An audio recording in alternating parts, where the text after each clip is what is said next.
All right. Okay. So welcome. We're glad to have you here talking about our program. We have a couple of these info sessions virtually for those of you that can't make it easy on campus. So I'm gonna talk. We're not going to read the whole slides to you, but I'm just going to highlight a couple of things. And this first thing, I'm going to talk a little bit about graduate school in chemical engineering here at BYU. And I'm going to talk a little bit at the start about grad school in general, so that we can kind of get a flavor of what grad school is like in the United States and in Kenya. So a couple of things to know about grad school is that it's different than undergrad. So, and it's different in these three main ways that I sort of outline here. So the first is that unlike undergrad, which is course-based, graduate degree is project-based. So in undergrad, you're used to, having a series of courses. And when you get done with those courses, assuming you pass, you get to the end and you have a degree. Graduate school is based on a project that you have to then write a document about, a thesis or a dissertation, and then defend that in front of a group of faculty that say, okay, we approve, you've done a good enough project. And that means that because it's project-based, there are courses that you have to do as part of the process, but it's really driven by that research project. That makes it more open-ended, it makes it more creative. I think it makes it more fun. It also makes it more challenging because it's sort of real in a way that courses aren't. It can mean that the variation or that the graduation time can vary, right? So nominally a PhD program is 4 years, a master's degree is 2 years, but some students take 5 for a PhD. Some can graduate early and 3 years. It depends on what happens in the project. Okay. The second thing that sort of comes with this is that a PhD program and master's programs at BYU are funded. So that means that instead of, normally in undergrad, you come and you pay a bunch of tuition and then you get your diploma at the end. Here, the research projects have money that have been raised by the faculty and to run these particular projects. And so that money then comes to you as a student and can pay for your tuition and extra money, a stipend. If you're a PhD student, master's students at BYU get paid a stipend, but they don't get their tuition covered. But alternatively, or sort of along, maybe a different word I want to say is concomitantly or along with that funding that you get, you have now responsibilities to both the funding agencies that provide that money or the companies that provide the money that want to see the results of that project, and also to your advisor who helps you do that project, who's really the one that's bringing in the money, that's putting their reputation on the line to do that research, right? And then that sort of brings me to the final thing is that, so now you have the project and you have the funding, and the other big part of a graduate degree is your advisor. Your advisor is one of the professors in the department that you work with closely, and that's a big difference too about being a graduate student, is that you really work with one professor a lot. They're like your boss, but they're even more than a boss. They're like someone that you apprentice with. So Spencer, for example, one of the grad students here, he works with Dr. Fry, who does combustion on large systems, right? But he spends so much time with Dr. Fry, it's not just the science he learns from him. He learns how to write, how to present. He learns his style of thinking. He learns how he reasons. He probably spends so much time with him. He learns about how to be a human being a little bit. He learns, and I think that's one of the things about BYU that's great, is Dr. Fry isn't just a good scientist and good engineer, he's a good person, and he has a testimony as children. And so you learn things from them that aren't just about science, but about being a good person. And so I think that's one of the awesome things about BYU, is that I think every one of my colleagues, men and women here, are good people who are faith-filled people that you can learn from. And so anyway, so that's an early plug for I think what's great about BYU. But anyway, so that's what makes a graduate degree different. And I'm not going to talk much about the rest of this slide deck. You're welcome to look through it. But I will say just one other thing sort of from these slides about my advice to you. And my advice was sort of, as you're thinking about pursuing a graduate degree, and you have different options as you think about do I want to go to another school? Do I want to go to BYU? Do I want to, do I want to do this at all? Is I would say a lot of times when you think about doing something, you think about the brand name, right? Like, is this a good school that will give me the reputation? And that's an important thing to consider, and you should think about that. But more important than that, I think, is your experience and your day-to-day experience as a graduate student. It's going to be, it's the school you're in is going to make a difference, but even more important is the project you're doing. And even more important than the project is the people that you're working with. And so my advice to you would be to consider that carefully among all the options that you have as you think about. And that's not, by the way, that's not just for school, that's for jobs and everything, right? You might think the same thing about getting a job at a prestigious company. That might look great on a resume, but if you hate your boss, it's going to be a miserable job. So that's kind of a similar thing.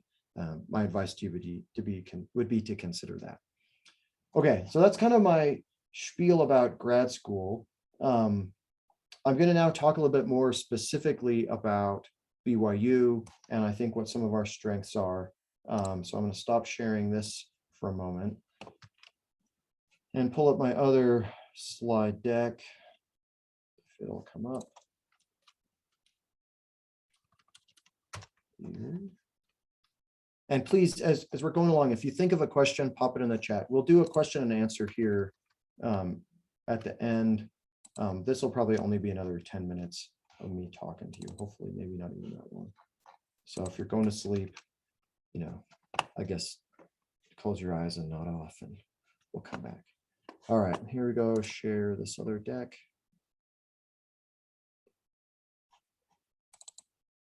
All right. Can you see that? Give me a thumbs up if you can see that. Other screen. Perfect. All right. So I'm going to talk a little bit about why I think we're a good place to come. And I'm going to talk about that in 3 ways. The first way is about the people and the projects that we have going on in our department. The second one I'll talk about is what makes BYU a unique place and why I think it's a great place to study and to work.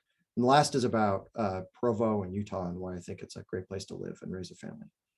So in terms of the faculty in our research projects, we have world-class faculty. And by world-class, I mean they compete with all the faculty in other universities in the world for research funding and win projects that are nationally and internationally competitive and recognized.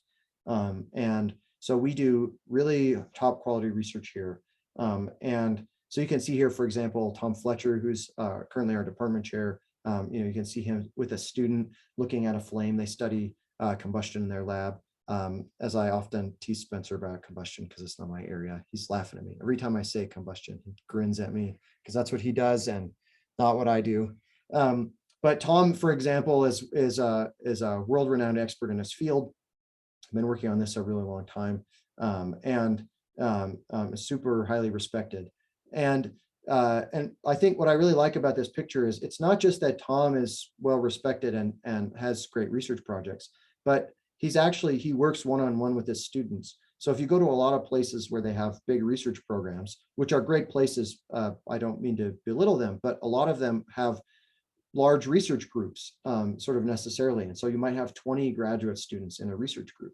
And in that environment, the amount of time you have with an individual faculty member is quite small. But we actually have a relatively small graduate program. And so all of our graduate students get individual time with their professors.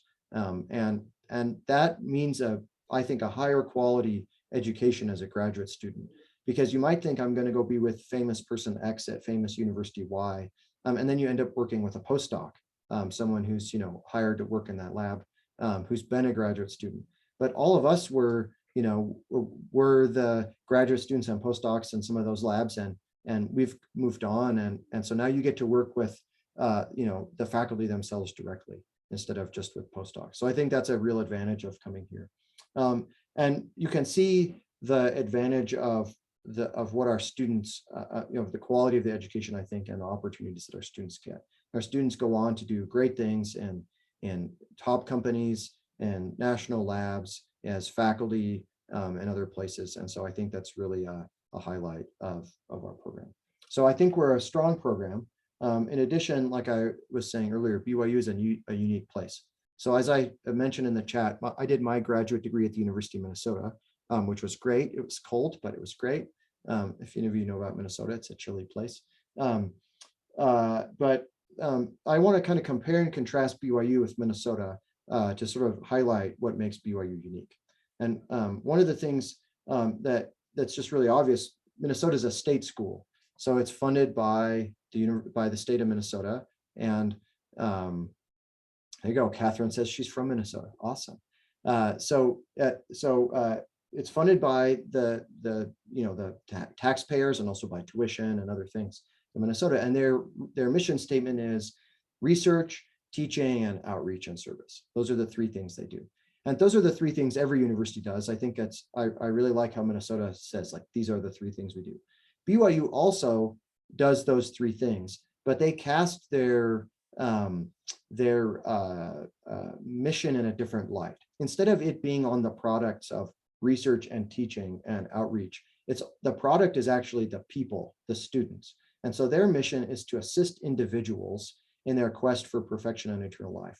And that's kind of religious speak. So if you're a member of our church, that you resonate with that, you hear what that means. But if you're not a member of our church, you might not realize what that means to us. What that means is to develop students of faith, intellect, and character, right? So the product is not necessarily the research to us. The product is the people that we see. And I think that actually you can see that reflected in how we interact with people every day on campus. It really isn't just something we say, but then we all do the same things. The university actually has a different culture and feel about it because of that.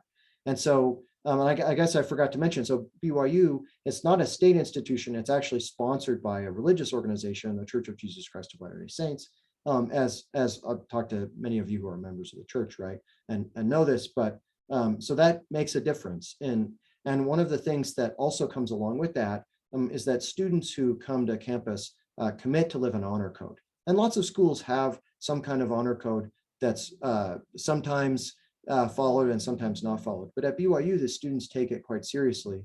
And we commit to a certain set of values that include honesty, integrity, sexual morality, other kinds of things. And so I would highly encourage you, if you're not familiar with the BYU honor code, to look at it and read it, because it's something that everybody's asked to commit to. Both students and faculty and staff, everybody on campus lives by that honor code. And it's something that we think is important, in the sense that we think that part of being a good student and being a good citizen is being a good person and trying to do our best. And it doesn't mean that we think that somebody who doesn't necessarily share our same values is bad or we don't like them, but it's just, these are our values that we want to try and live by. And so we're trying to do that, to be the best kind of people we can. And so again, that's something that you can really feel on campus. So for example, one of the elements of the honor code is that we don't, there's no alcohol consumption on campus. And so there's no alcohol on campus. There's not at the football games, there's no alcohol, there's no tailgating with that. There's a lot of chocolate milk, and that seems kind of silly, but there really is a lot of chocolate milk on campus, and that's just kind of the thing. And so there is just this unique culture that kind of comes out because of the values of the people that are here.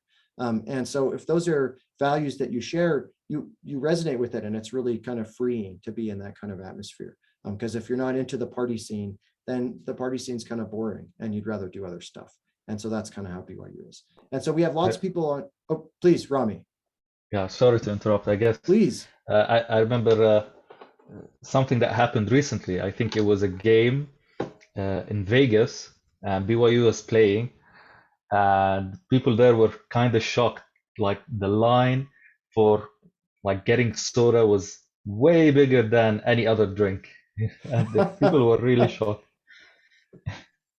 Yeah. So, and just have Rami's comment makes me think, not every person on campus though is a member of our church. So for example, Rami isn't a member of our faith. But maybe to put you on the spot, Rami, how have you felt coming to BYU not as a member of our faith, and what's it been like for you? Has it been positive or negative? I mean, you can say whatever you think, but don't say that. No, I'm just joking. Yeah, sure. I mean, I'm a Muslim, and we share a lot of common values. So it wasn't that hard for me to adapt.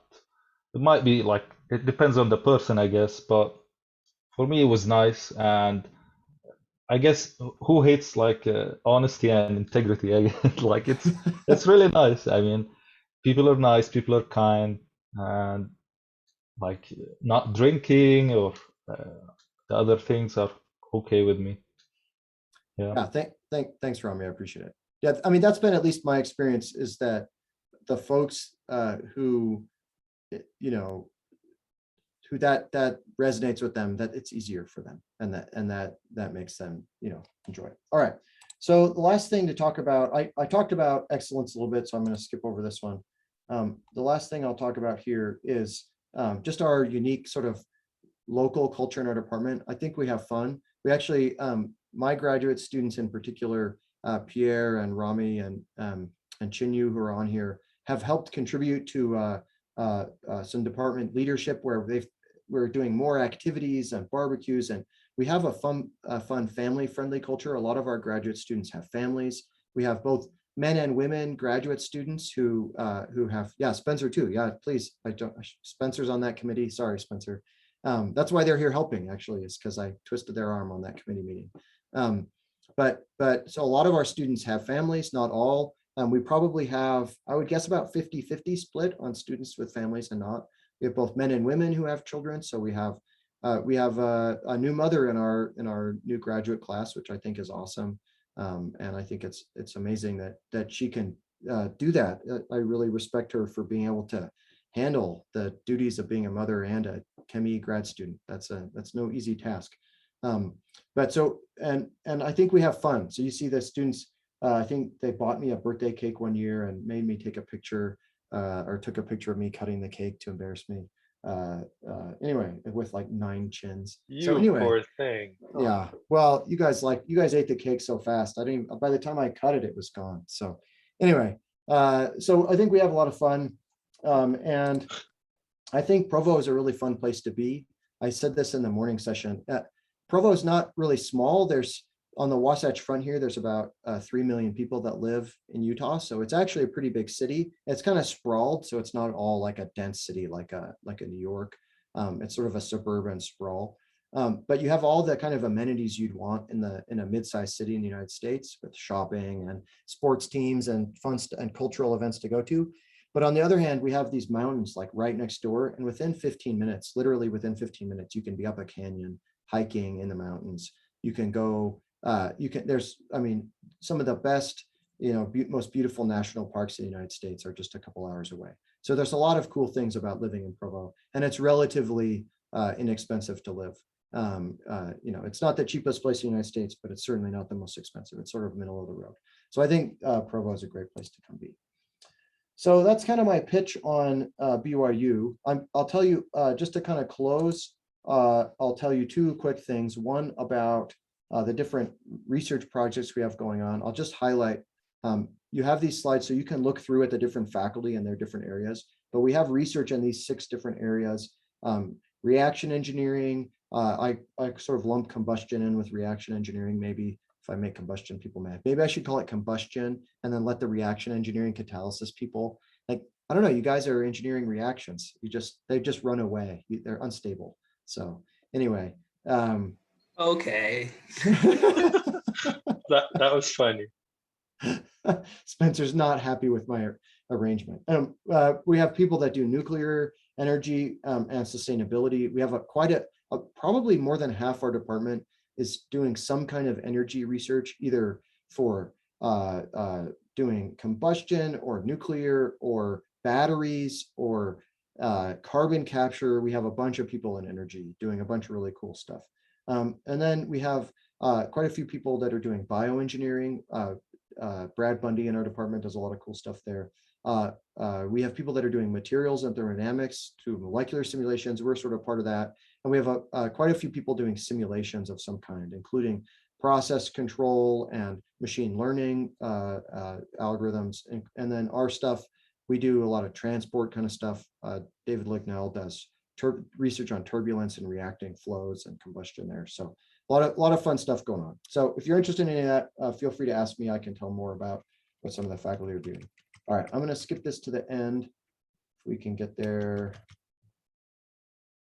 All the way to that. There we go. So I'll just talk about a little bit about applying. So the main thing and the thing I'm hoping kind of that you get out of this is that you put in an application. That's really what will really start the process, is to put in an application. What we're looking for in terms of students is we're looking for someone who has a bachelor's degree in chemical engineering or in a related field like materials or chemistry or other mechanical engineering. We're looking for someone generally that has a GPA over 3.0. That's sort of our minimum cutoff line.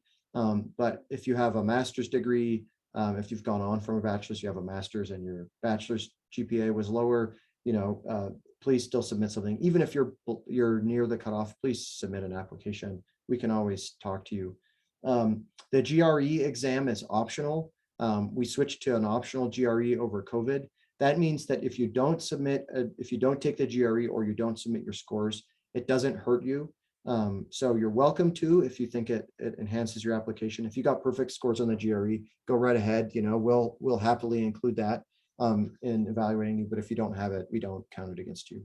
You need to take a language exam, the TOEFL or equivalent, and that's required by the university for English proficiency. If you're coming from a country, I think outside of basically US, Canada, UK, and Australia, there's maybe one or two others that you could have. And then a couple things I'll say too. So there's an application fee of $50. For some students, that's a financial burden. You might be coming from a country where the dollars to convert into US dollars is a difficult thing. If that's your case, please write us. We do application fee waivers, but we do them after students have finished all the other parts of their application. We do that because the university is the one that charges the fee, and we have to pay for it if we do a waiver from our department. And so we don't have stacks of $50 bills lying around. So we wait until we know a student is serious, and then we pay it, right? Because we know that if someone does an application, then we're happy to make that possible. We don't want to have someone not apply because it was a financial hardship, but we don't want to pay $1,000 just for everyone that emails us and says, I think I'm going to do an application, right? So we just wait till you're far enough along in the process that it makes sense for us to pay that, but we're happy to do that if that's the case. So please let us know if that's the case. The other thing we need are letters of recommendation. Those are preferably from people that have worked with you technically. So your mom's not a great letter of recommendation. Your ecclesiastical leader's not a great letter of recommendation. But so preferably it's a manager or a professor that knows some of your technical capabilities that can speak to how you're going to do in a program. And we ask for 3. That's sometimes a reach for someone that's done an undergraduate degree who's been out for a while. So it's not the end of the world if you have someone that's a character reference, but generally we're looking for technical references. So, maybe if you have 2 of the 3, maybe 1 is a character reference, that would be fine, right? So I think that I'm sure I'm missing questions.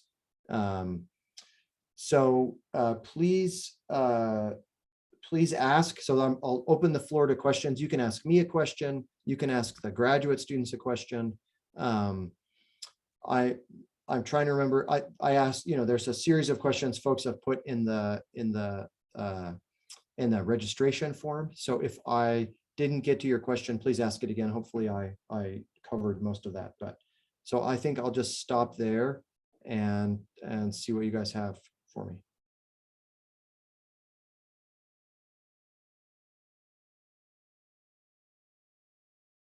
This is always the part where it gets kind of quiet. So okay. So by the way, you can unmute and ask a question, or you can pop it in the chat.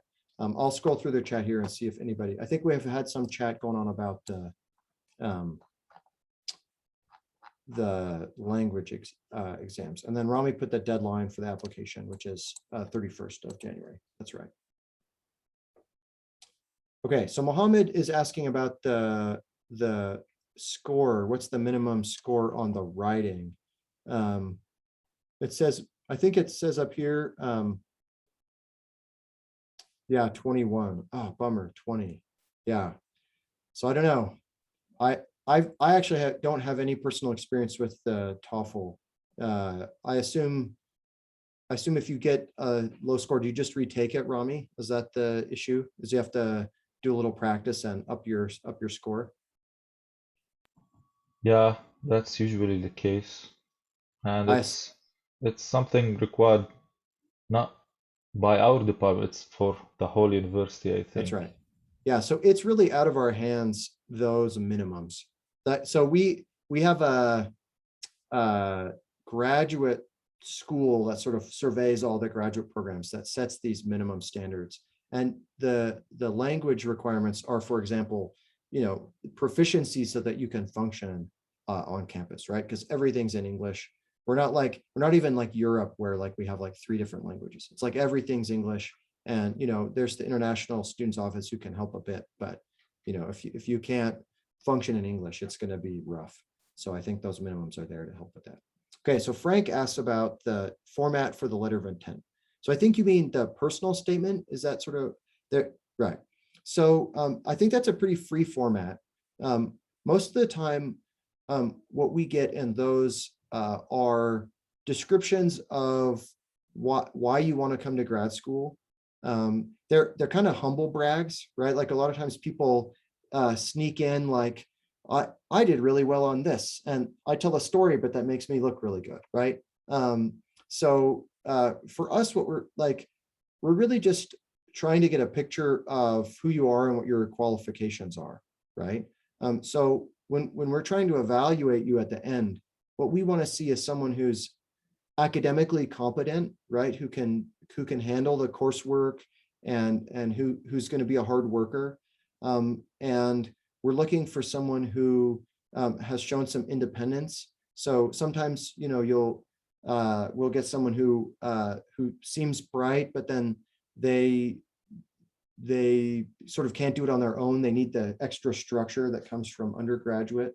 And we don't always tell that in a letter either. But so anything you can sort of tell us about why you think you'll be successful as a graduate student, right? Like challenges you've overcome, academic things that you've been able to accomplish, research that you've been involved with, things like that help us know sort of who you are and why you'll be a good fit. Does that make sense, Frank? Okay, great question.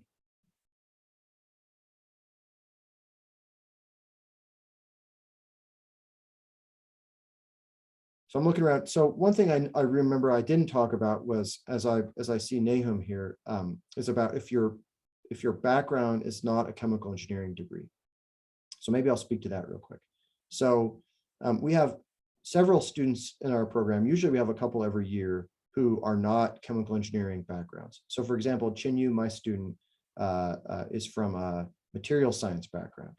And we have sort of a loose set of requirements that basically if you come in with a not chemi background, we often have some remedial courses that you can take in order to help you get through the program. Our goal is for you we have these 3 courses that you take your first semester, transport class, a thermodynamics class, and a reaction kinetics class. And so what we really hope is that a student that comes in is ready to take those 3 courses. But occasionally a student isn't, and we will have them take some other courses to help get them prepared.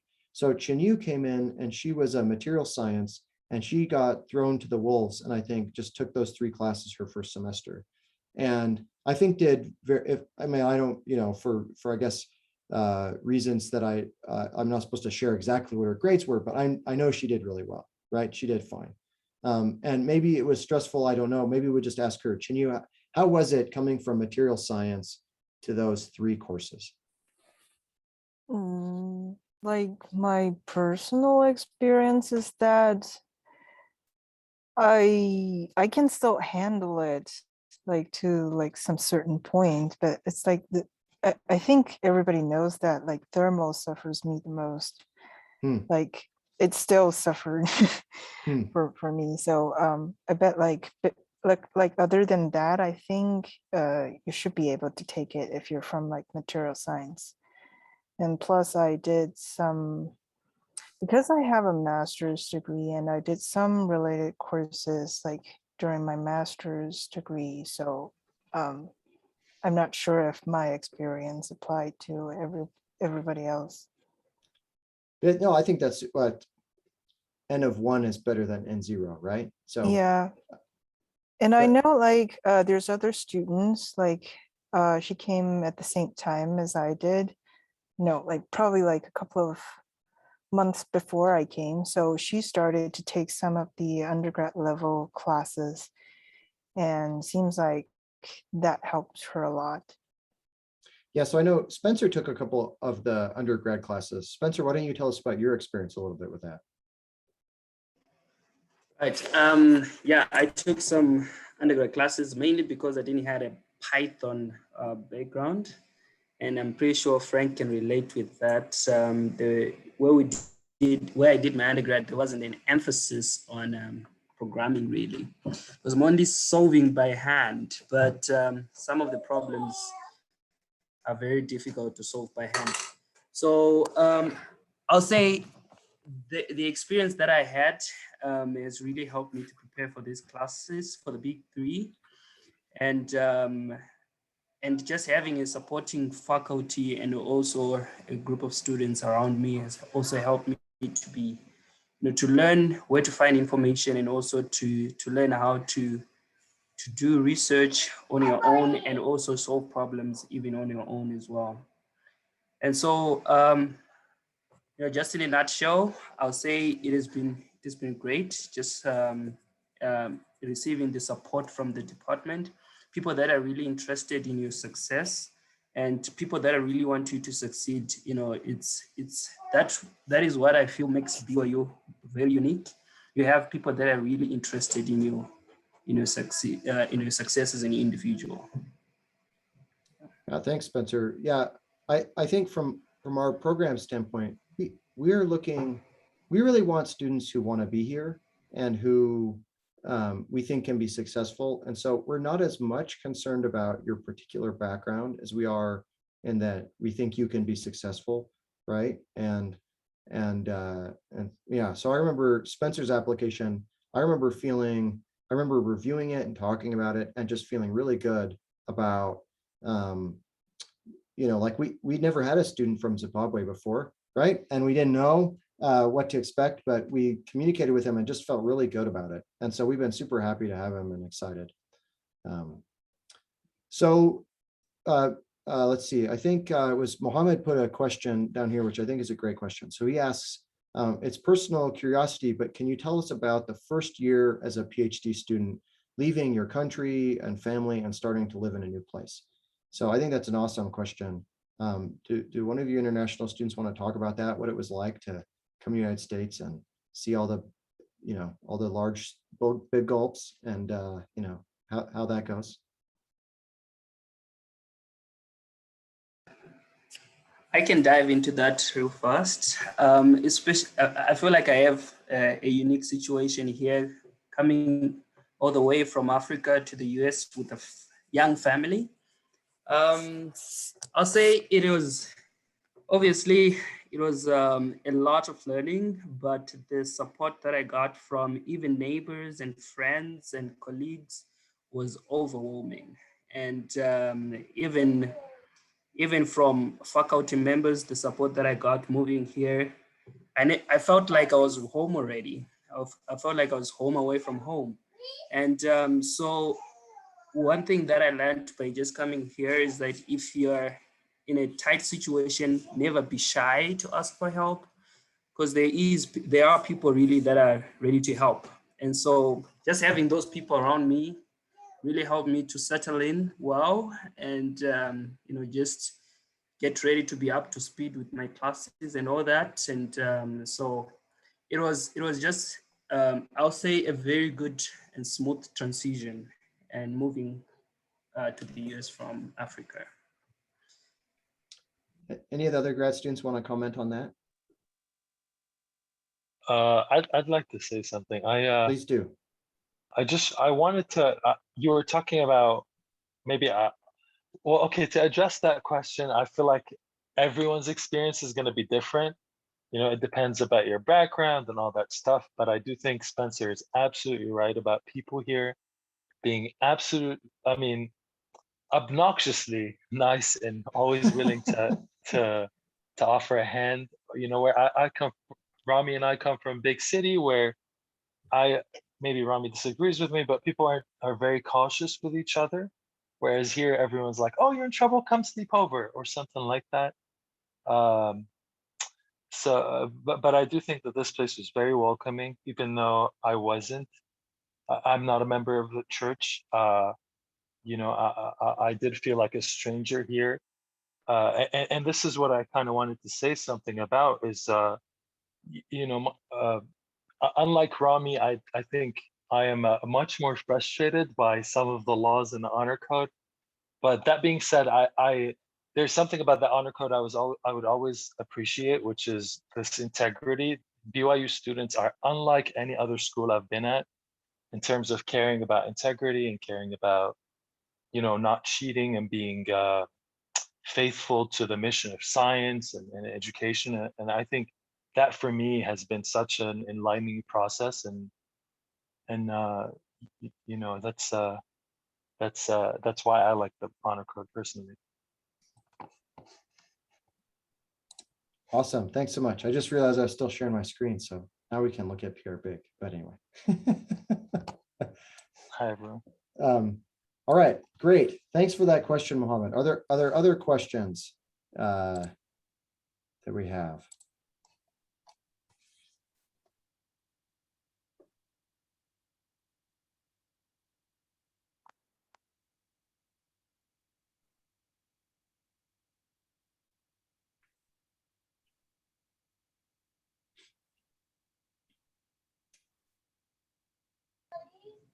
I know it's Frank once asked me this question as sorry. My daughter's trying to sing. He once asked like what's the difference in the US between a doctor and a professor? And also, do all PhD candidates end up being professors? Well, that's a great question. Yeah. So the vast majority of PhD graduates are not professors. They go work in industry. It's probably 95%. So most of the PhDs in the United States that are in the sort of sciences and engineering go work at probably the most are working at relatively large companies doing research and development kind of work.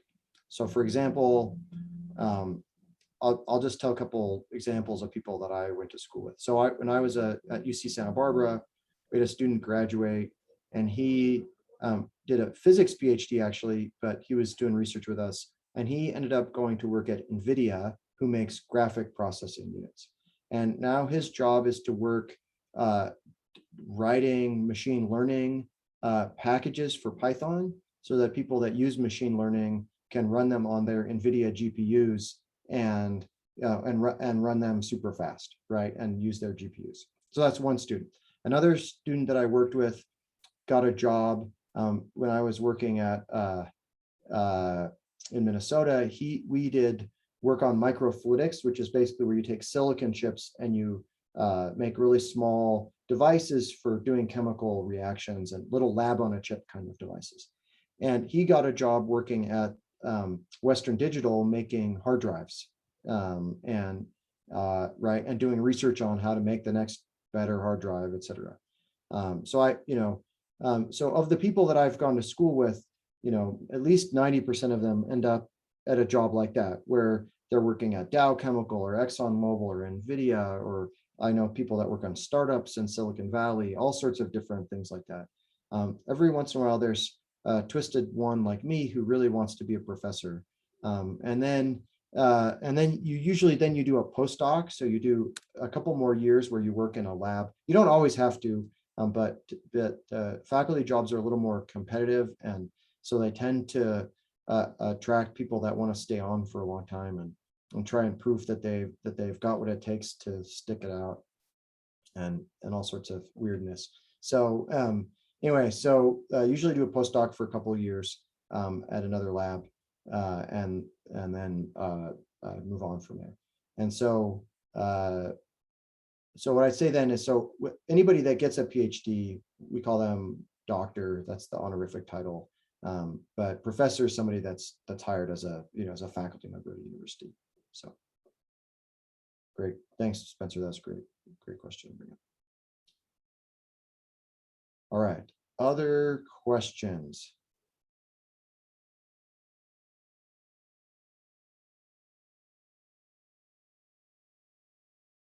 Okay, so we've had a couple of people we haven't heard from much.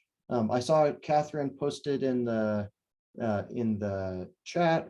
I think I've interacted with you, Miriam, on email, but I don't know if I've interacted with you here.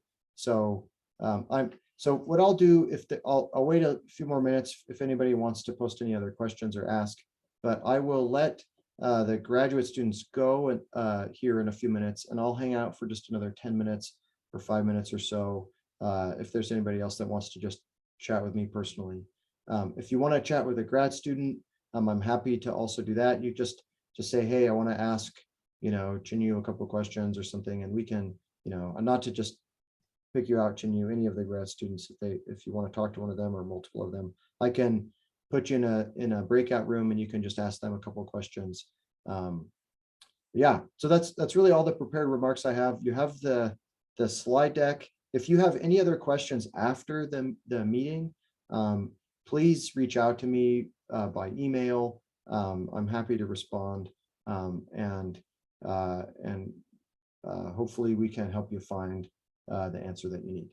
So I think that's all I have for you. So thanks for coming, and please let me know if you have anything else.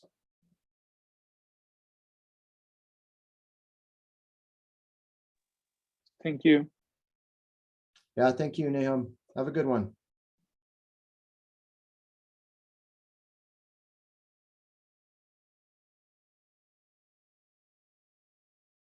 Oh, Pierre, yeah, Pierre has his LinkedIn. That's actually a nice thing.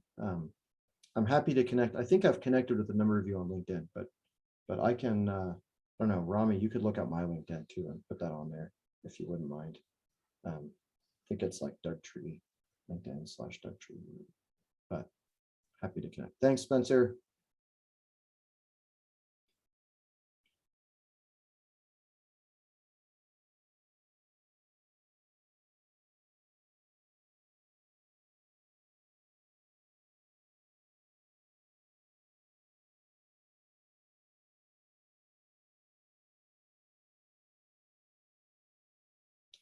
Well, looks like we're dribbling out. Did you have anything else, Frank? No, I think I'm answered. I don't have any question, but if anything just pops up, I'm sure I can just email you. Okay, that'd be great. All right. Yeah. Well, we look forward to seeing an application from you. Sure. Yeah. I'm working on it. You'll Okay. see it soon. Awesome. All All right. right. Thanks we'll a see lot ya. for having Yep, me. of course. Okay. All right. And then Mohammed and Miriam, anything else? Or I'll log off if you guys are.